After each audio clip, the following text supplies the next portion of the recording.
Joining us today is Tom Bendt, a former high school athletic director who discovered that the secret to championship teams wasn't found in playbooks. It was built through relationships. After 21 years of coaching and 8 years as an AD at a 2,000 student Oregon high school, Tom experienced a leadership wake-up call that completely shifted how he approached developing coaches. Now, he's scaling his character-based coaching methodology across multiple states, proving that the psychology of change applies whether you're building a winning team or growing a business in the AI era.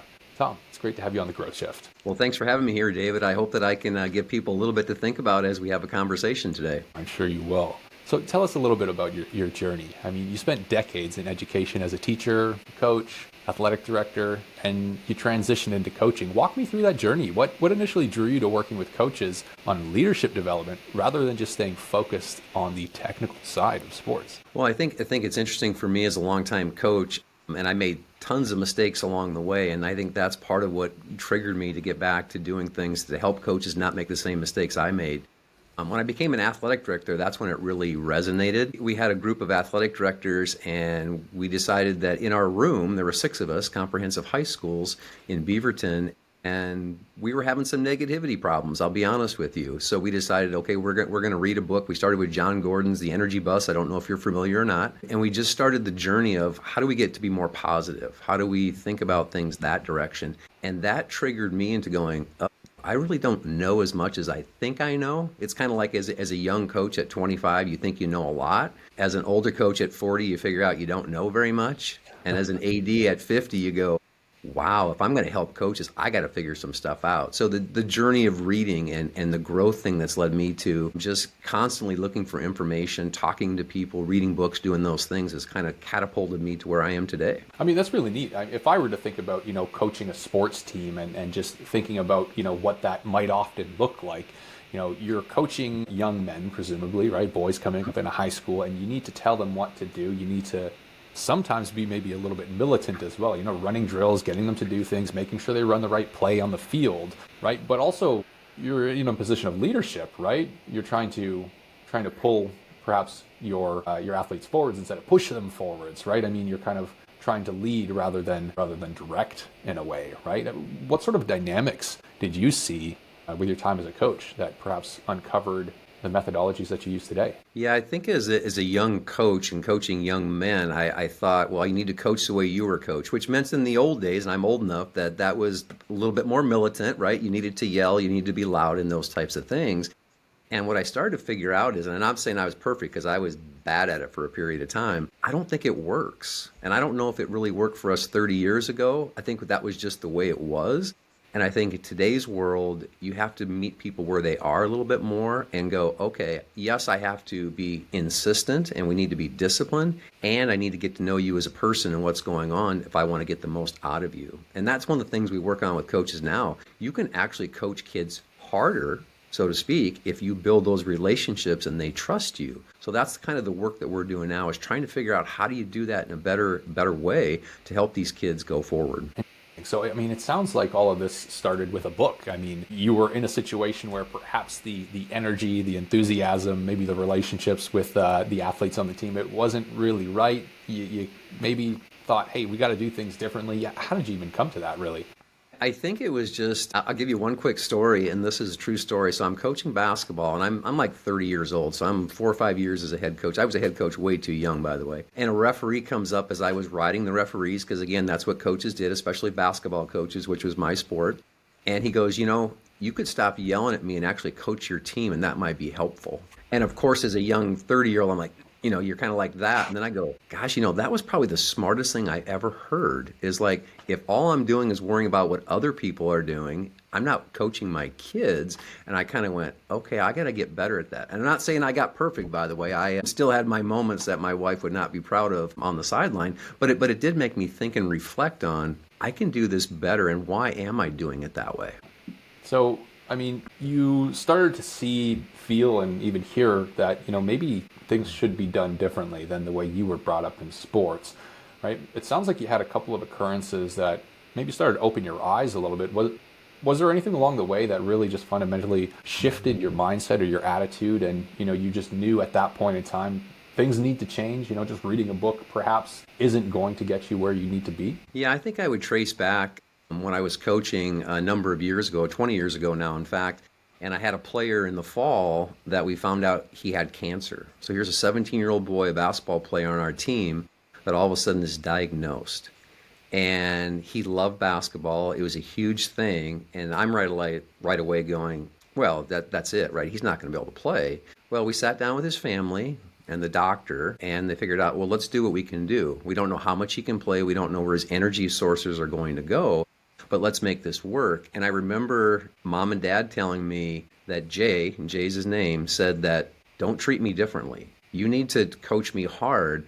And it was funny how at first I was like, oh, that's true. And I've got to be careful here, right? This is life threatening. But as the season went on, I was like, I think I forgot about it at times. Like seriously, I would get after him like every other kid. And we had a pretty good team and those types of things going forward. Long story short, he makes it through the season. We get to the state tournament, the final 8. And I sort of believe things happen for a reason in life, right? Like I don't know, religion, karma, whatever you want to call it. But his teammates deep down, and we didn't talk about his cancer that much during the season as a team, but I think they had such a admiration that we had to get to the state tournament. We had to make the final 8, which we did, by the way.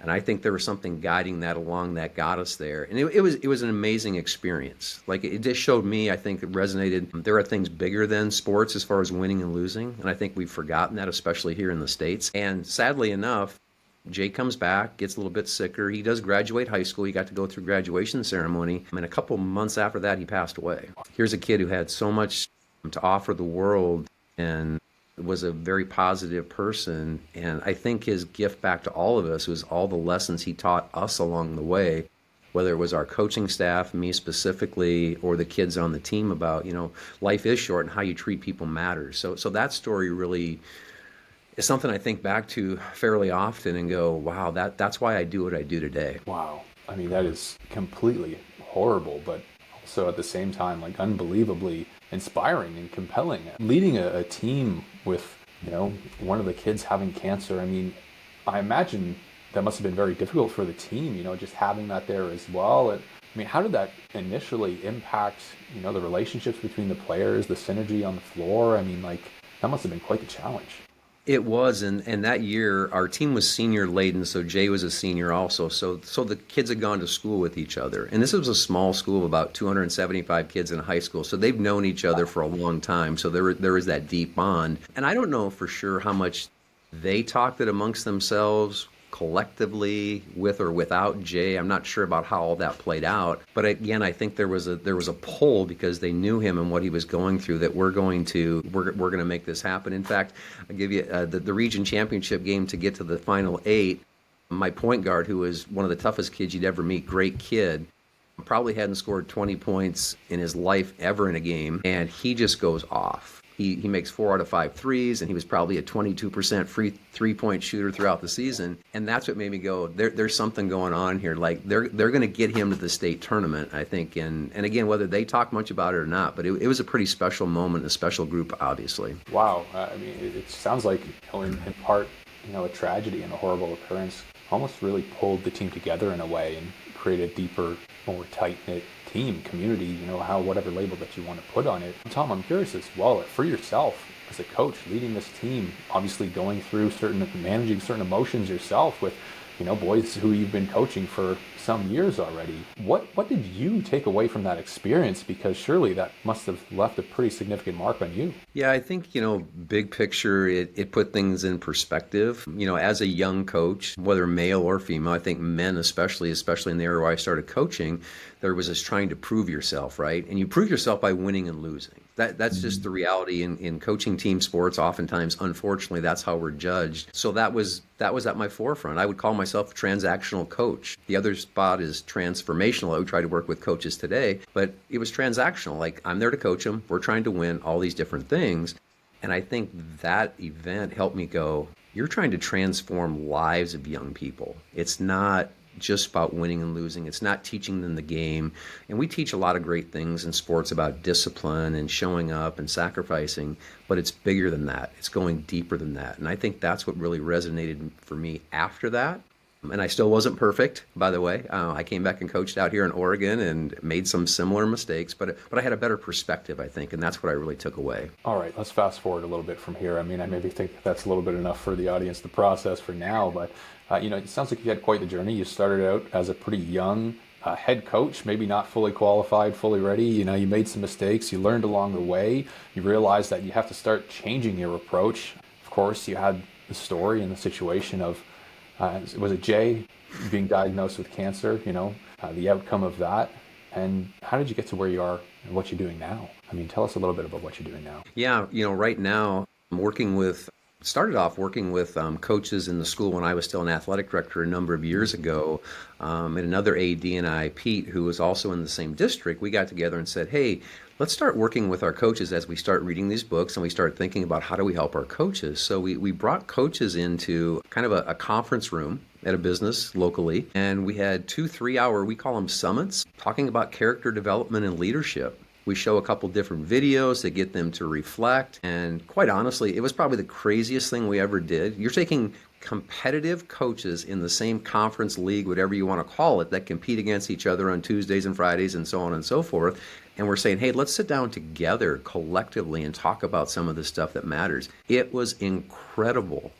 We started off with our football coaches, who are fairly competitive people. And I'm not talking soccer, football for the rest of the world. I'm talking football, American football, by the way. And they did. They built a relationship, and they were still, try to beat the heck out of each other on Friday night. But they were in line with character development and leadership and why it was important. Then we knew we had something. So we started growing, and we brought in more coaches from both of our schools, and again did the same thing in what the summits were, turning into 2-3 hour sessions. And after a little bit of that, fast forward, we decided, what if we brought in some athletic directors? So we brought in a group of athletic directors, and the feedback from them was unbelievable. Most of these ADs are also assistant principals in their schools. And we ask a question and go, well, how much leadership training did you get to be an assistant principal? And they go, well, I think we took one class in their master's or their doctorate. It's like one class to be a leader of a school or in that situation. So Then we knew we had something. How do we get people to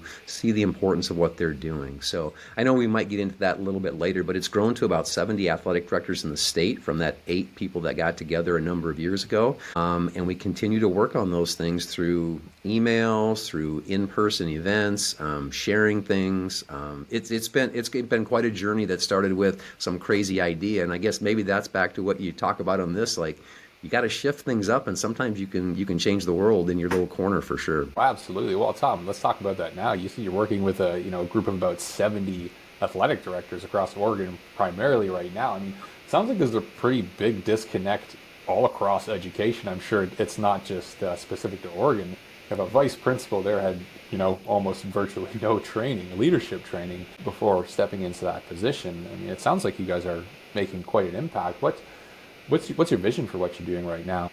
Long-term plans? You happy with where you're at? Yeah, we're taking it, what we talk about slow, because this is 6 or 7 years ago when this whole thing started, but we want people who are committed into it. And in a perfect world, we get every athletic director in the state to, in some way, dip your toe in a little bit or maybe go full-fledged to get involved in this because it's important work. And luckily for us, David, we've got our state director, Peter Weber, who runs the Athletic Association for all the sports in Oregon. He's on board. He's investing in us to go to schools, to work with coaches, to do some of these things. So we've got the right person sort of driving the ship that allows us to do, we think, the great work of what we're doing and keep getting more and more ADs every year because they talk to their coaches. The coaches work with the kids. There's a trickle-down effect that can happen if they're intentional about what they're trying to do. So that's what we're trying to continue and expand and get into other states and keep moving the ship. Wow, yeah, that's incredible. I mean, obviously there's a demand there, right? And there's a recognition of value with what you guys are doing. You're mentioning perhaps expanding to other states as well. I'm curious here because it sounds like a lot of what you're doing is in person and very hands-on, right? You mentioned a summit that you and the initial group all got together. You're also mentioning some video courses and some online content as well, I think. I mean, it sounds like things are developing, but they're developing at perhaps a good pace. How do you manage or balance, the demand for something such as this with the ability to deliver it with such a focus of in-person delivery? I think part of it is you have to decide why you're doing something. And for me, I always kid, but I don't ever want to work full time again in my life. I did that for 32 years in education, so I've got the ability to pare down and do what I really love. And I guess one of the things we've learned through this whole process is you do need to go slow. Trying to go fast, and we're gonna get to 500,000 coaches in the next 2 years, and all this is going to happen. We don't have the bandwidth to do that. We're trying to change our corner of the world and slowly move that corner of the world to other parts of the country and figure out how to scale it, which is hard. But I think if you just do video courses or you just do a one-time summit, it can make an effect on people. But that constant follow-through, follow-up, people need reminders. People need to be inspired continually. So that's why I think the bandwidth part of what we're doing, it's not moving as fast as many people would say. They say, hey, you can make a lot of money if you really got this going. And like, maybe, but we're trying to make a difference right here, right now, and then see what we can go little by little. Sometimes you have to slow down to speed up, right? Got to make sure you have the footwork, you're doing all the right foundational things to, and you have the right systems, of course, to be able to manage, as you said, however many people in the upcoming years.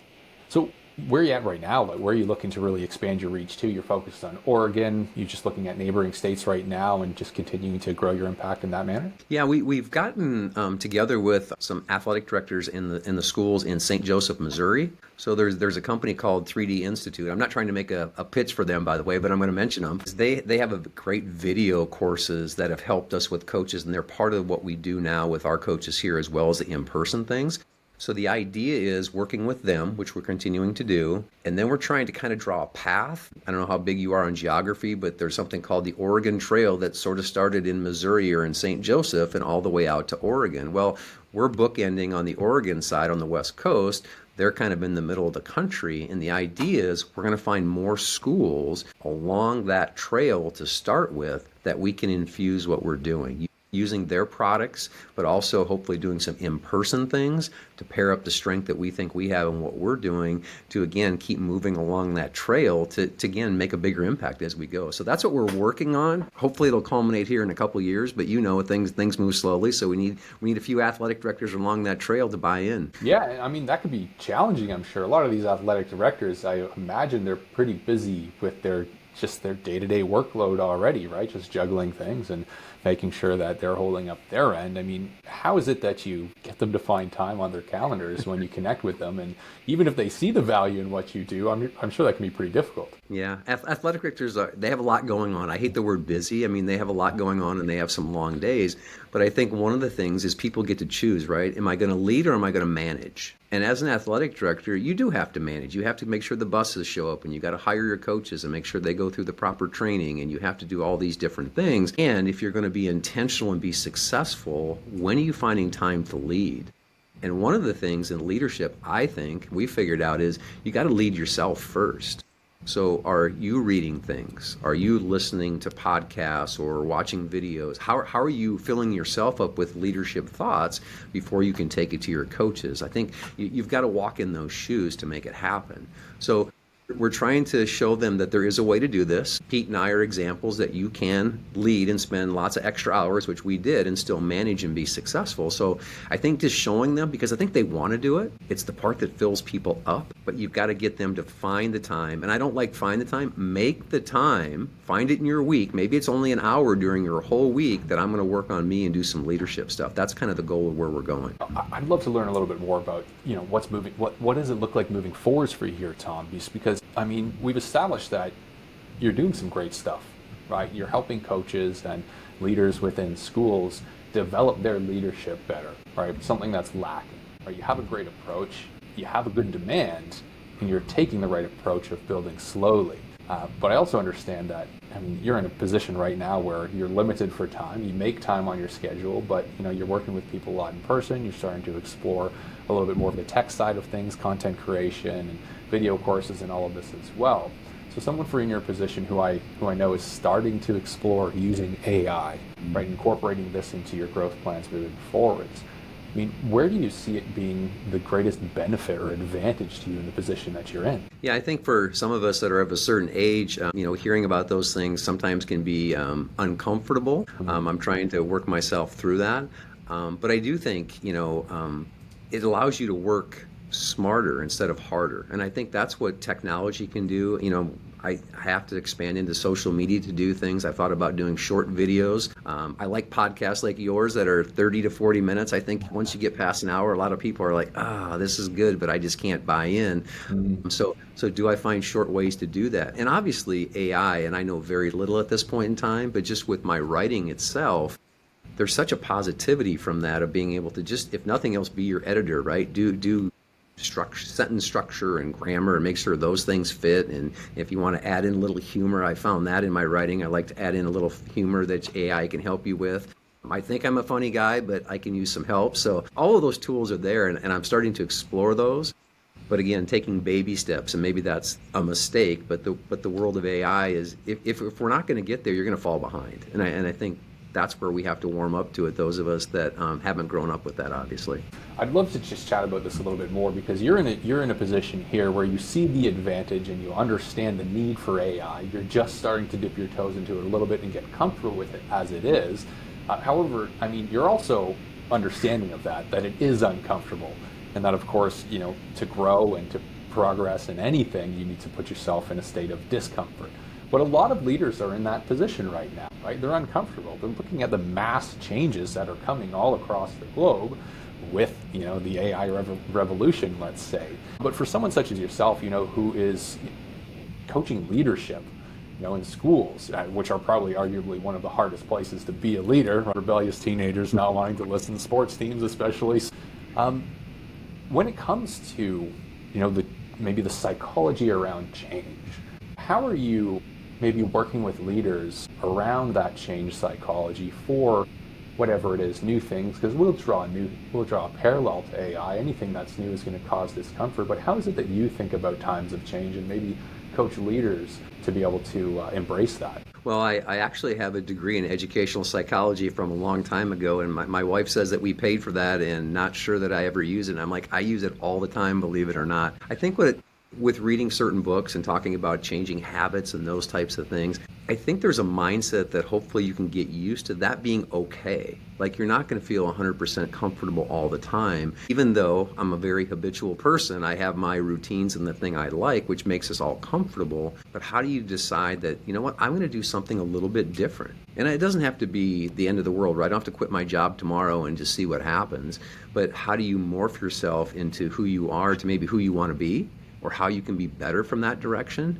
So what we try to do with coaches a little bit is challenge their way of thinking. And that's what the summits do. It's nothing about the X's and O's of a sport. It's all about how do you teach confidence and motivation, and how do you get kids to look inside why they're part of a team and what they're learning from this, as well as for yourself as a leader and a coach in this situation. How are you challenging yourself? Because the one thing we like to use is coaches ask kids all the time to fail in front of their peers, in front of their parents, in front of maybe thousands of people, and yet coaches oftentimes are the exact opposite. Very routine, don't want to put themselves out there and try new things. So we're trying to push them and go, you're asking your kids to do this constantly? How are you changing? Maybe it's reading an article. Maybe you can find one podcast a week for 30 minutes that goes, it's going to talk about the mental part of sports, or whatever it happens to be. There's so many things out there, as you know. That's how we get them to step a little bit out of their comfort zone and hopefully a little by little go, I can do this differently. It should be done differently. Kids are more important than the X's and O's that we're teaching them. Wow. If we're looking back at everything you've learned, right, from the coaching wake-up call that you had to building relationships with grooming families and teammates during difficult seasons to now working on scaling a consulting business, what's maybe one piece of advice you would give to another leader who's facing those uncomfortable but necessary pivot points? I think one thing that we all could do better, and for leaders especially, is we have to become better listeners. Unfortunately, if you're in a power position, whether you're a teacher and a coach, and we tell our coaches all the time, coaches are tellers by nature. That's just what we do. So how do you get yourself to go, I need to listen more to learn? If you're talking, you're just talking about what you believe and you're pontificating all those types of things. If you're listening, you're actually learning about people. What are their ideas? And they might challenge your ideas to go forward. And I think as leaders, especially experienced leaders, we get caught in, we're the expert in the room, right? We're the expert in the room. And we have to step back and allow other people to talk first. There's a book article, I can't remember what book it was in, they talked about that when the boss went into the conference room for his team, 12 people in the room, and he would constantly write down, don't talk, to himself, don't talk. He'd write it on a yellow legal pad back in the day because he was reminding himself, let my people talk and then I'll talk. But if you talk first as a leader, they're just going to go, yep, that's what the boss wants, that's what we're going to do. So you're not creative enough, you don't get ideas. So my biggest piece of advice is, gosh darn it, just listen better and then reflect on what you're hearing to learn about people. Because once you learn about people and get those relationships going, I think you can change the world in many ways. Tom, I want to thank you so much for joining us on the Growth Shift today.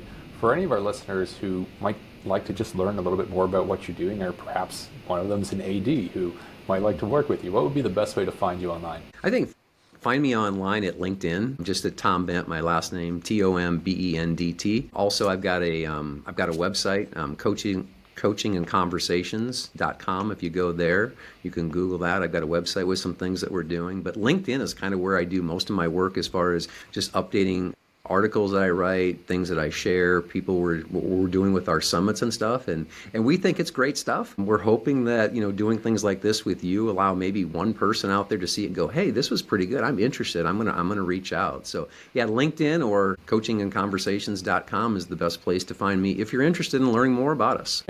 Tom, thanks again. Thank you. And that's a wrap on another episode of The Growth Shift. If this conversation sparked something for you, whether it's a new perspective on failure, a strategy you want to try, or just the reminder that every setback can become a setup for something bigger, hit that subscribe button and share this with someone who needs to hear it. Remember, the leaders who thrive aren't the ones who avoid change. They're the ones who shift strategically through it. If you're ready to build the systems that help you grow without the chaos, head over to valentix.io. We help businesses like yours scale smarter, not harder. I'm David Zylstra, and I'll see you in the next shift.